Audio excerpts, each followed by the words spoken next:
coming to ITAMP. Many of you have already been at ITAMP on previous occasions. Some of you have not. And, this is sort of an atypical ITAMP workshop. Normally ITAMP workshops run for 3 days.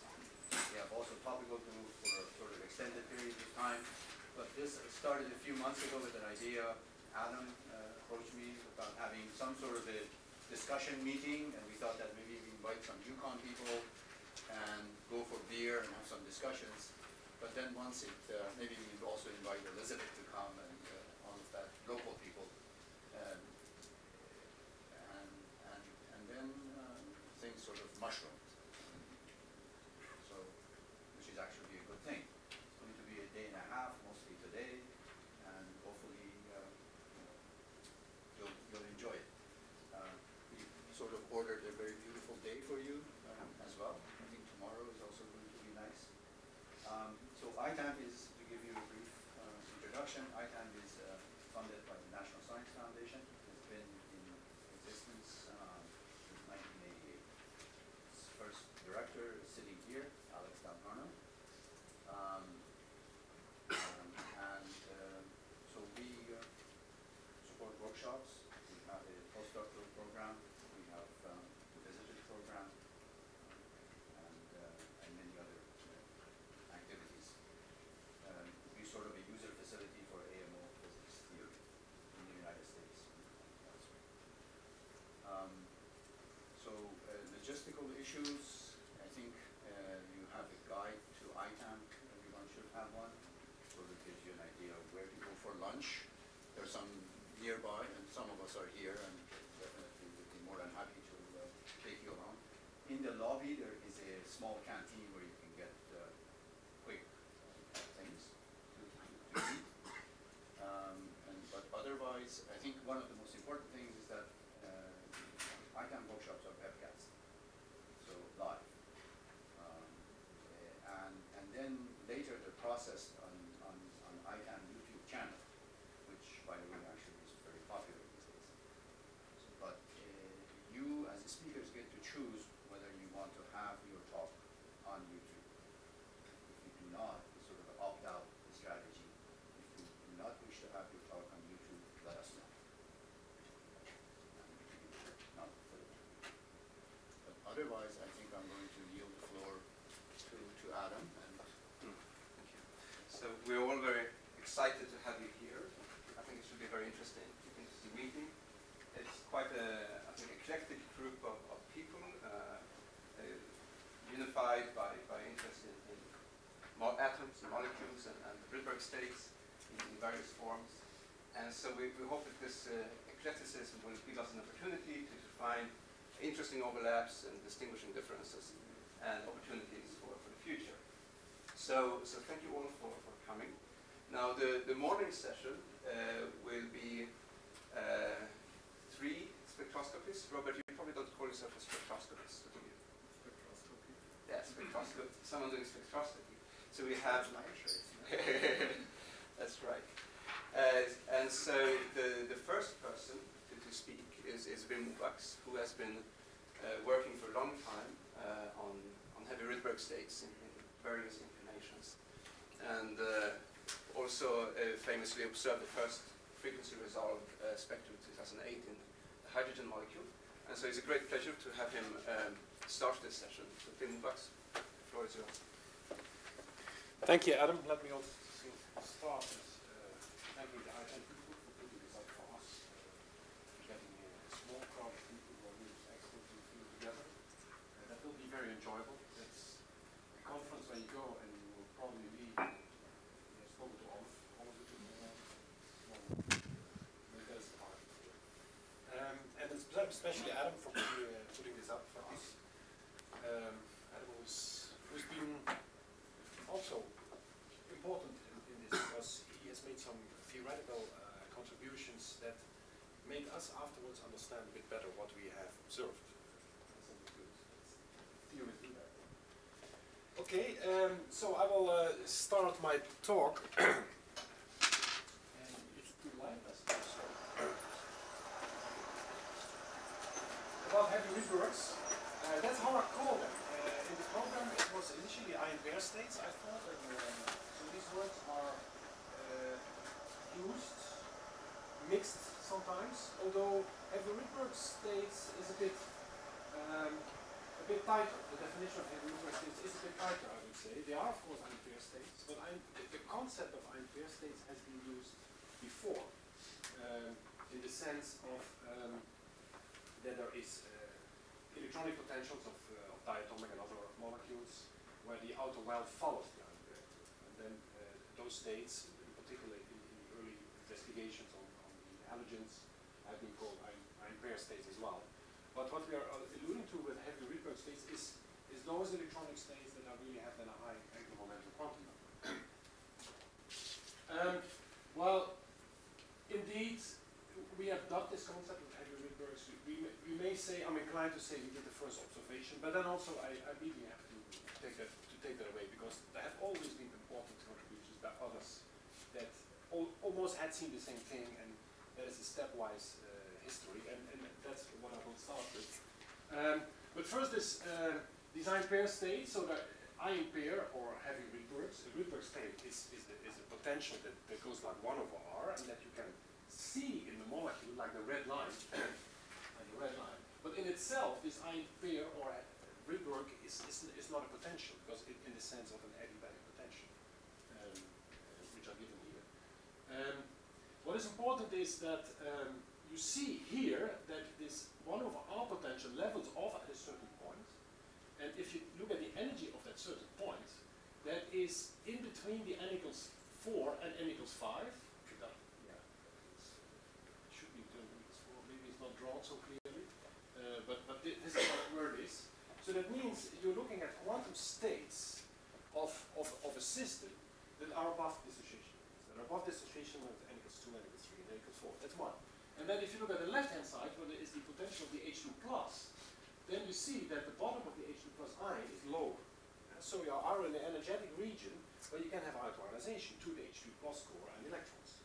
And in fact, you go up as high, the limit is around where V plus equals 9. That's an important issue.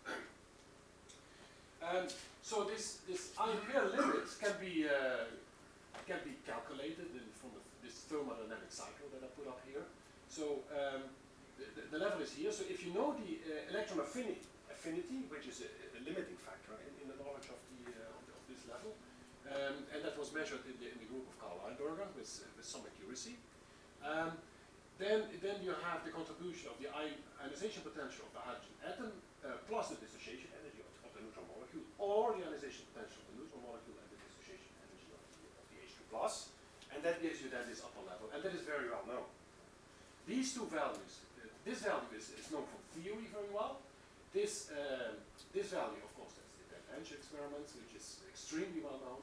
And these, so if you then measure this, you also have this.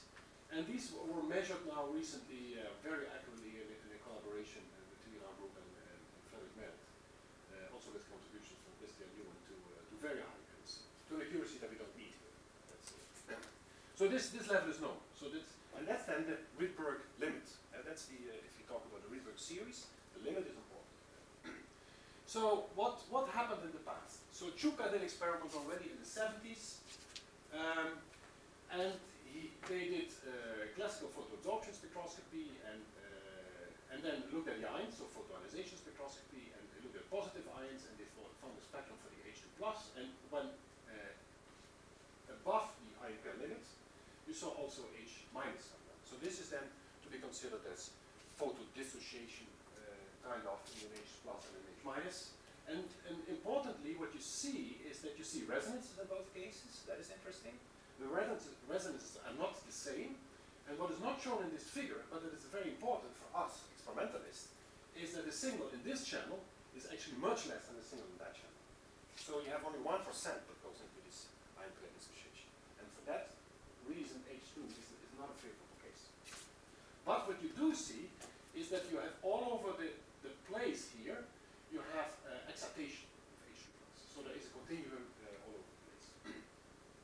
And further contribution was made by Andrew Kang, who did actually a 2-photon laser excitation experiment, which was similar as the one we would do later.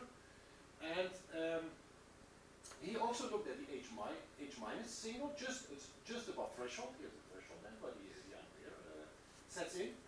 And he saw structures that were readily assignable as resonances in the automation continuum. So he saw the resonances of normal electronic Rydberg states converging on an H2 plus core, which was V plus equals 9. That was this V plus equals 9 that I mentioned. And you see Rydberg series. And of course, like any Rydberg series that couples into a continuum, you see all kinds of final line shapes, things. And that's obvious to see that. And there's even two limits, n plus equals 3 and n plus equals 1, that interfere with each other and give also rise to channel couplings. Another experiment was done by Steve Pratt, and Liv McCormack was already involved in that. And what they measured is that if you do this photodissociation of H plus and H minus in an electric field, you see what you normally see for Rydberg states, that is well known from Rydberg states, is that you see this saddle point lowering, and so you shift the dissociation. Yeah? And the shift has also a known structure.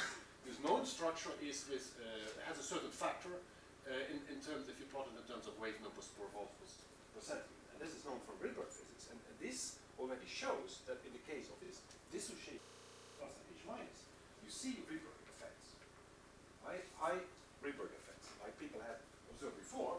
And so that is evidence that these states must exist there. The next step, so it's all small steps forward, the next step was taken by John Hepburn, and Ralph Shield was involved in that and others. And they actually used these properties of these high-end heavy Rydberg states. Namely, the one property that high-end Rydberg states have is that they are long-lived. And that property is usually used in the Ziki experiments that you all know from measurements in atoms and molecules in electronic Rydberg series. So what they did is they probed the long-lived heavy Rydberg states just below the ampere threshold. And then they waited, and then they field dissociated it. And from that, they could measure the limits of the ampere threshold. Like Ziki, in the same way, has measured the ionization potentials of atoms and molecules. It's very well known for that. And for the same reason, you get a shift. Like Ziki gives a shift, because you're not looking at infinity, but you're looking at some high-end Rydberg states, and some electric field effects there, further studied and others. But in principle, you can measure states of the ion, and here you can measure the ion pair threshold by using the long-lived high and heavy Rydberg quantum states. So then, these heavy Rydberg states, the concept is very simple, because in further approximation, if you start thinking of in terms of the Bohr atom, and you derive the Rydberg formula from that, which you can do from classical principles like Bohr did, then there is in the Bohr atom you have an IP, which means then the ionization potential of an atom, and then you have a Rydberg constant over n squared, and in some cases, if the atom gets a bit bigger, you have a quantum defect, which you don't have in a hydrogen atom. And then if you are very precise, this Rydberg constant of the atom scales like mu over me, but this is the reduced mass of the system. But in an atom, for a new atom, the reduced mass is, this reduced mass is equal to m, if you follow this, is almost 1. In the hydrogen atom, there's a small shift, in heavier atoms, it's just negligible.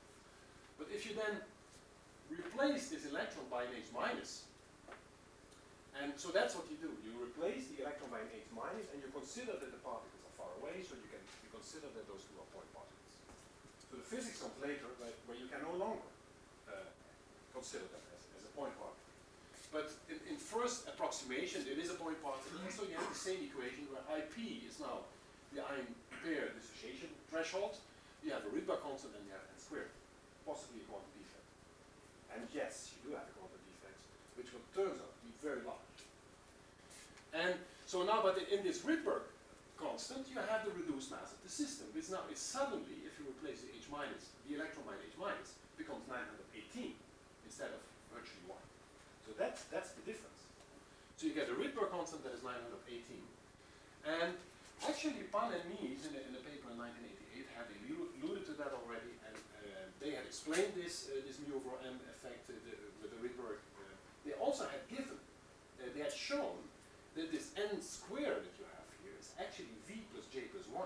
So they made a correspondence between the quantum numbers that we know in atomic physics, like n, l, and m, and the quantum numbers that we know in molecules, v, j, and the projection of j is also m. And he showed that n is v plus j plus 1, and you can immediately see that must be true by counting the nodes in the wave function. Like v equals 0 has no node, and you know how many nodes the atomic wave function, atomic hydrogen has. So that is obvious, but it's good that it was realized in an early stage.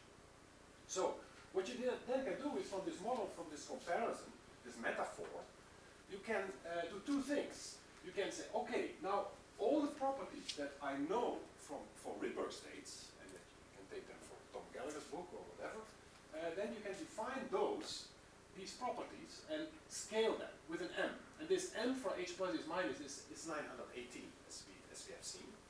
Yeah. That's the scaling factor of the physics. Yeah.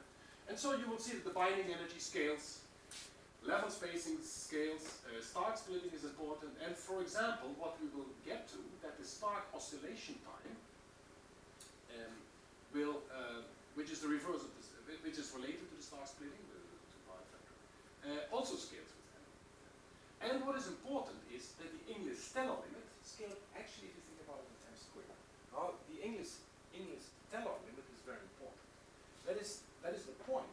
If you take consecutive n states and you put these Rydberg states in an electric field, then you have a class of L quantum, L, we call them K, quantum states. Yeah? And there is a big manifold, and as n increases, you have n times these Stark states. And now the English stellar limit tells you, if you take consecutive n's and you look at these Stark states, what is the point when they don't touch each other? So when you don't have this Stark mixing. Well, this point turns out to go to very small fields in the case of heavy Rydberg states, scaling with m squared. So that means actually, what we deduce from this is that you cannot have a heavy Rydberg state, which is not, you cannot have it in a zero electric field. There's always an electric field. There's always the Stark effect. That is an important issue.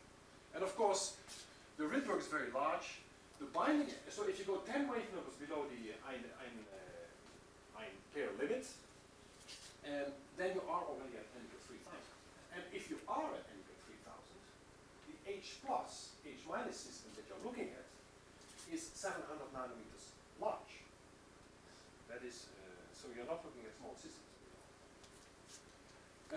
So, but you can also do differently. You say, okay, because it's a scaling problem, I keep the physics as it is. I keep the laws of the Rydberg physics, and I change my atomic units for molecular units. And that's the same scaling with m. Yes. So you put in the same m then, and then the mass is, for example, m times the electron mass, and the Rydberg constant becomes m times the Rydberg constant, as we have. That's, but then you see again that the electric field scales like m squared. So that gives you the problem. It means that these quantum states you're looking at, they have huge dipole moments. Already Rydberg constants have huge dipole moments, but these are even bigger and scaling with n squared. And that means also you cannot have a field free. That's that's very important. So then going to the experiment, again that's the picture, but the arrows are important now. So we decided at some point to go up from the ground state to an intermediate state. No particular reason to choose one, because there's many. There's the Lyman and Werner bands that have a strong absorption spectrum. And then you go up. You take another photon and you go up, and you make the energy to come around here in this region, so some 10, 15 wave numbers below the threshold. And what you want is, because you are coming in a region where the quantum state density is extremely high, for n quantum numbers, but then even these Stark manifolds, you want to take a laser as narrow as possible and preferably no more obstruction. That's what we did. And so if you then look into this, again into this story, so you have here the manifold of n states, and now if you look at 13.7 wave numbers of binding energy, so then you're looking at, for example, the state 2713, and you see that all this placed here, and they all have a Stark manifold, but this is the lowest Stark state and this is the highest Stark state, but of course, there is 2,700 Stark states in between. And that holds for all of these, and they're not all depicted here. And if you then blow up here, if you then go to a point, you say, okay, now I choose a condition here at a certain field strength, 1.4 volt per centimeter, which is actually a fairly low voltage. But okay, then you're on this point. And if you blow that up, so if you blow this point up, then you see here, this is the Stark manifold, but this is not all the Stark levels. This is only the lowest and the highest Stark state for each end. And then you take a laser, and then you say, okay, you take the smallest controllable space, and you take a laser that is as narrow band as possible. Well, in the UV, we could make at 5 nanoseconds Fourier transform limited pulse at something like 150 megahertz. That is then. And in this space, on the horizontal axis, the smallest controllable space is whatever you can do with the homogeneity of the electric field. And that actually turned out to be broader. And of course, this is the Stark formula. The second order Stark effect you can forget. This is only the linear first order, and that's good enough for the analysis that we're going to do. So if you then blow this part up, this one, you see this is the Stark phenomenon. These are the quantum states as a function of energy, but this is 10 millivolts per centimeter. And you hope to be homogeneous for 10 millivolts per centimeter. And this is 150 megahertz. That's what the laser does. So you're probing these quantum states in coherent excitation with a single laser pulse. And okay, then you can see, of course, something by eye. And that should, what you see by eye, some interference structure, should give you some result in the time. That is the story. And so we did the experiments, we did the excitation with the first photon going in intermediate state, the second photon should be UV. And then you wait. What you then do is you make a coherent sample of Stark states, of N and K states, coherent sample, and then you wait, and then you do pulse field ionization. And so if you make this coherent state, you get a time evolution of these Stark states. They're doing things. They're sloshing around. Yeah? You excite them at low J in the field because of selection rules, but then in the field they go to high J's and they slosh and they make motions in the time domain. Because it's not a stationary state that you understand. And then you pulse field ionize that, and then you scan the pulse field ionization. So you look, in fact, after these laser pulses, you keep them always the same. You keep the energy the same. So the first intermediate state and the second one, the energy is kept. So the sloshing of the Stark effect is always the same in the experiment. And then you see, if you do pulse field ionization at a certain time, you probe in the time what is happening in the time domain to this bunch of states, this coherent superposition. And then you see that you have something like an exponential decay, but not quite. Yeah. So I have to apologize for the lousy signal to noise in these spectra, but that's how it is in science sometimes. It will get better.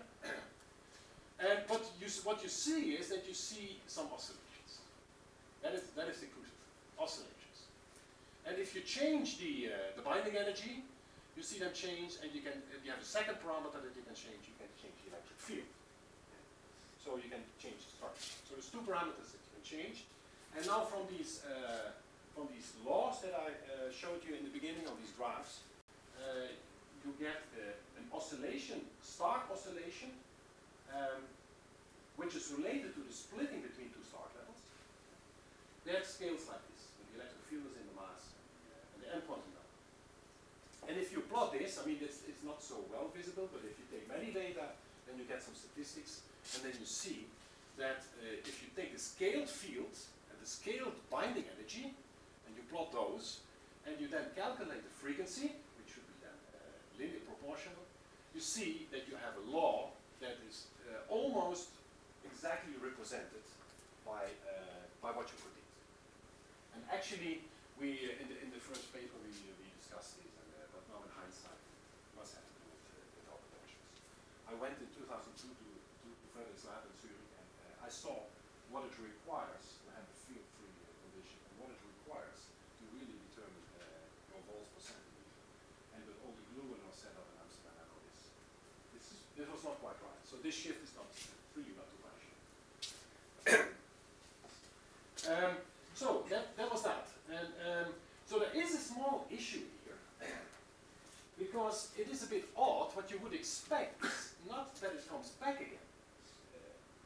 What you would expect that you would lose population each time, but in case we did two different experiments, and it's not so well visible, but if you look carefully it is. That is, you can choose two things. We have two fields actually. We excite the atoms, molecules I should say, in a DC field of a volt per centimeter, and then we pulse field ionize them later, or pulse field dissociate them by a pulse electric field, which you can put opposite or parallel. And if you do it parallel, you don't see this phenomenon, but if you do it opposite, so anti-parallel, then you see these dips here. So if you do this experiment, you excite with a laser in the field, and then you pulse field ionize, and actually we did this slowly, and I think it's good that we did it slowly, otherwise you might have passed through, you might have not seen it.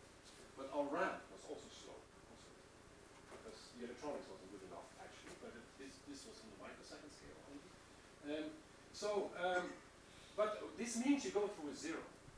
And if you go through a zero, then actually what you do, you turn off the fields for a slight moment. And if you turn off the fields, you lose the field stabilization of those states, and then they decay quickly.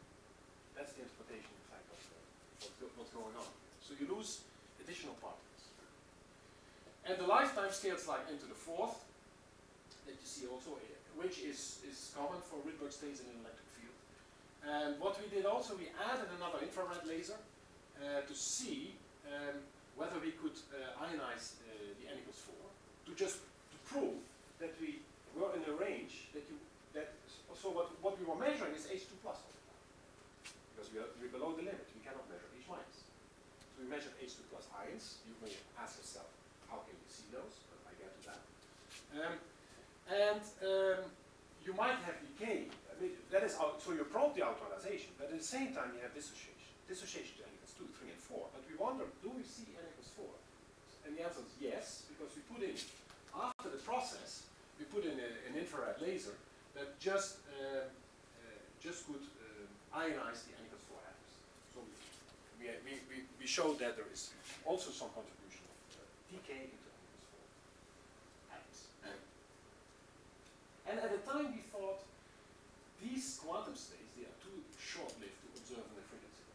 And particularly this problem of the Stark effect would kill us so that you couldn't see that. That's what we thought at the moment. So, but then we also thought this H2 is actually not a good system. Because the signal to noise is so bad. Yeah. And we were discussing, looking around, and then Ralph Scheel was visiting us.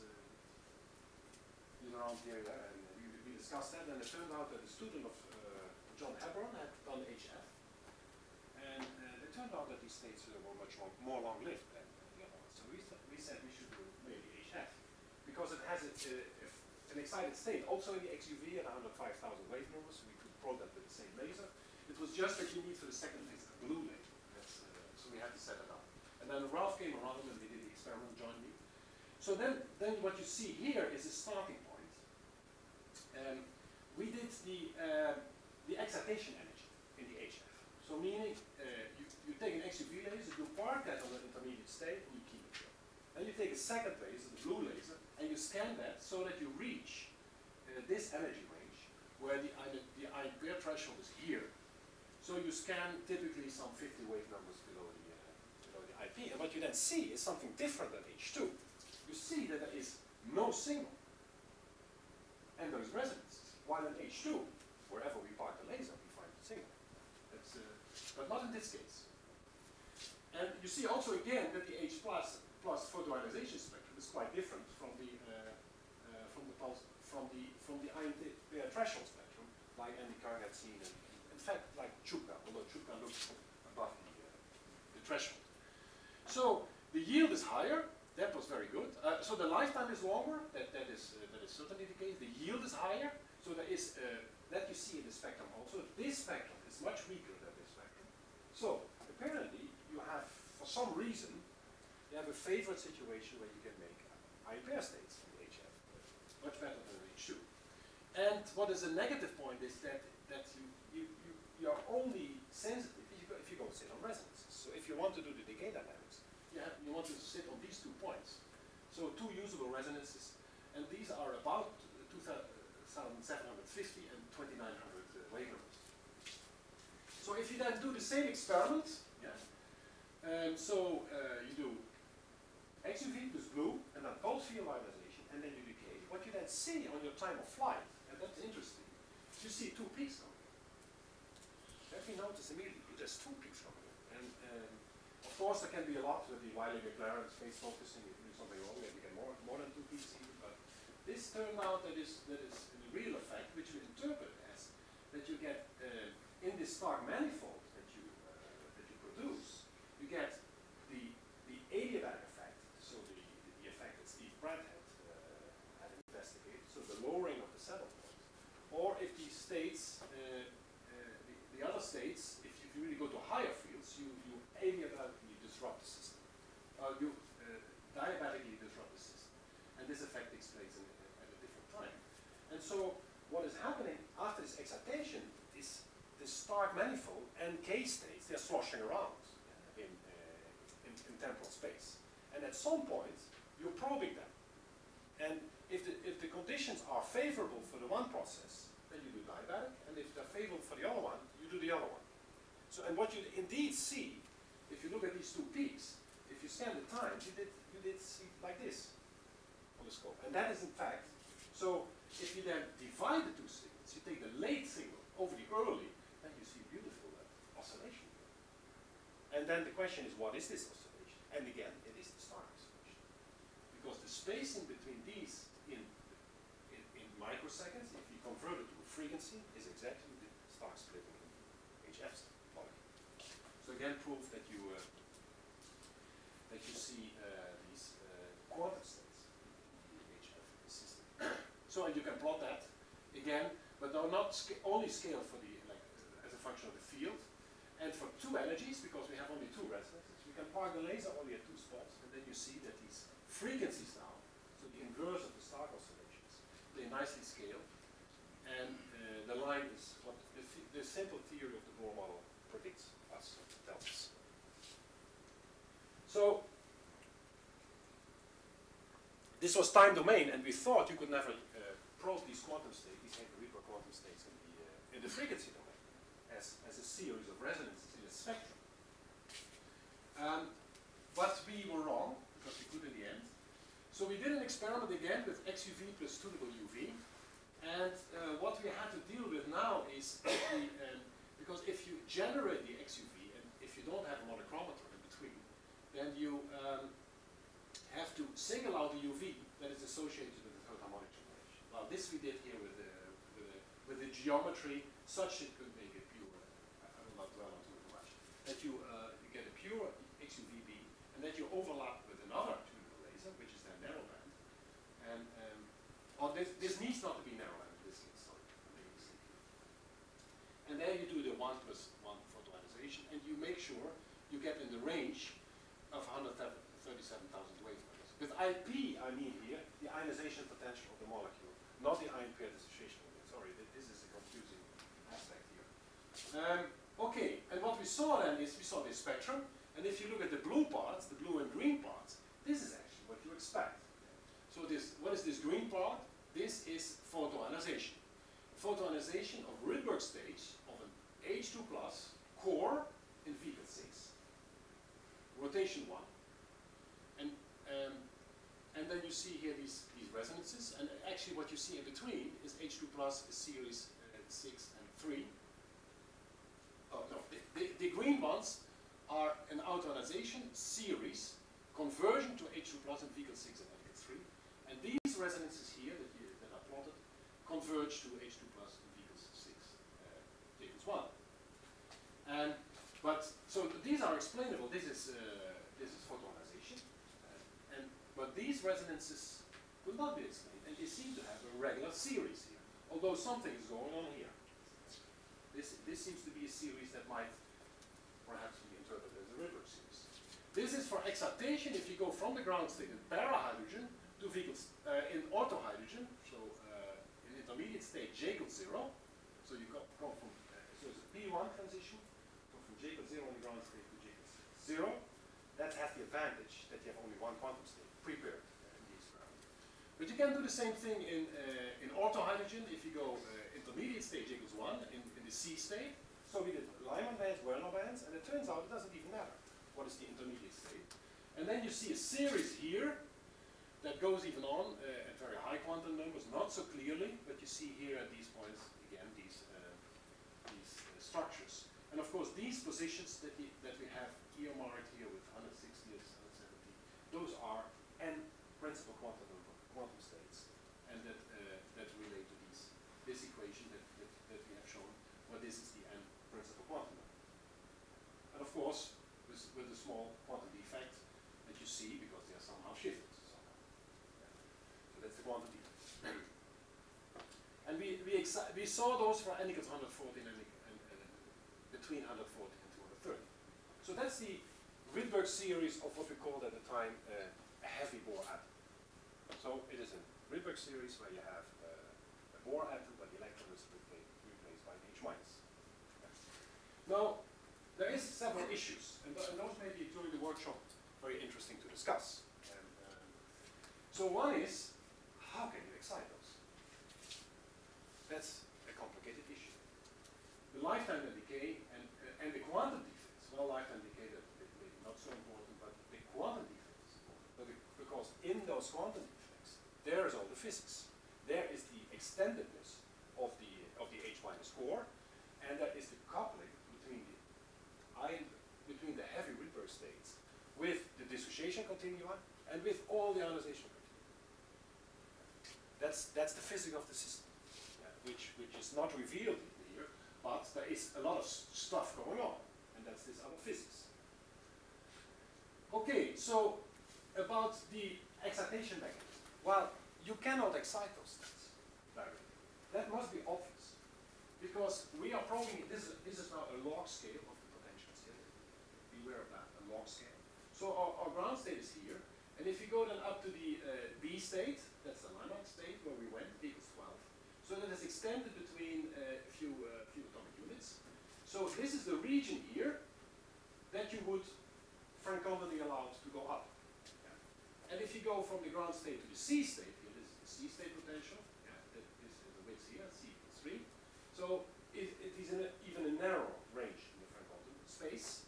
So if you project that onto the energy range here, so here's then the Ampere potential, and you have quantum states here, and we know that high-end quantum states, they have their wave function density just here.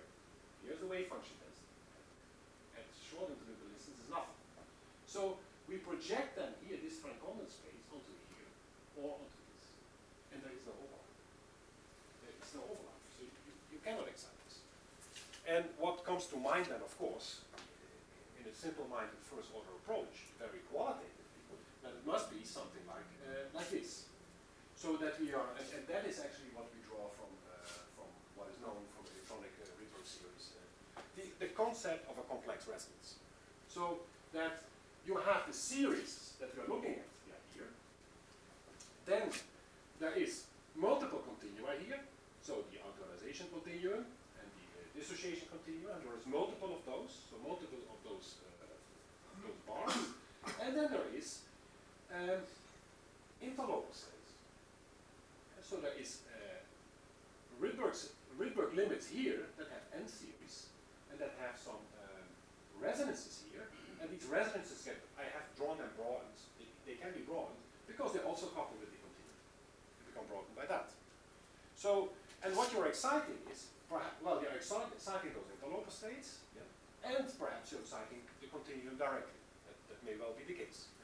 So, and this is then the picture that these three channels, and there's multiple channels here, they share wave function density. And so for that, I should stop that. they share wave function density. And so this is the model that, that qualitatively, from an experimentalist mind, comes up as an explanation. And I hope you're not talking about hydrogen, which would really be a pity, because in your calculations of the quantum defects, I mean, this comes up.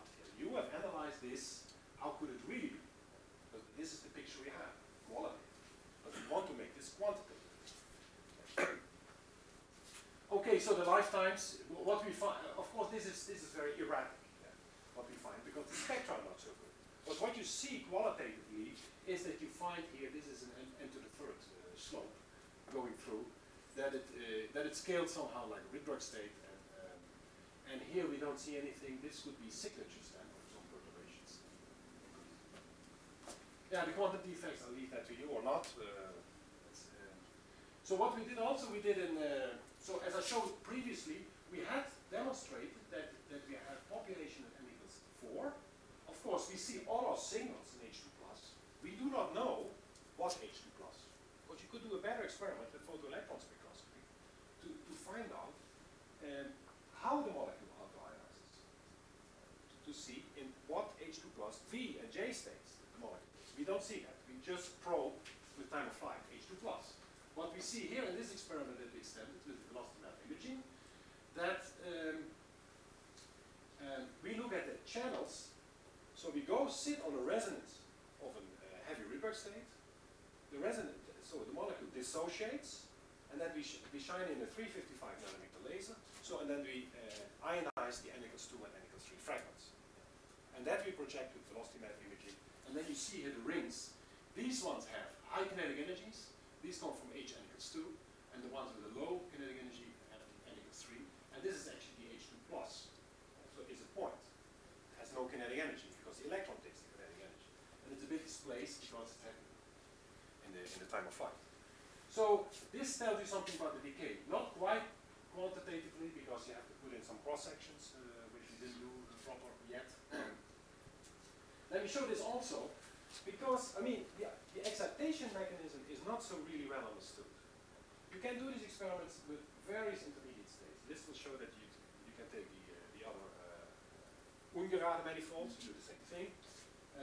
We are constrained to the gerade manifolds. So you might well wonder, can't you simply excite up from the ground state?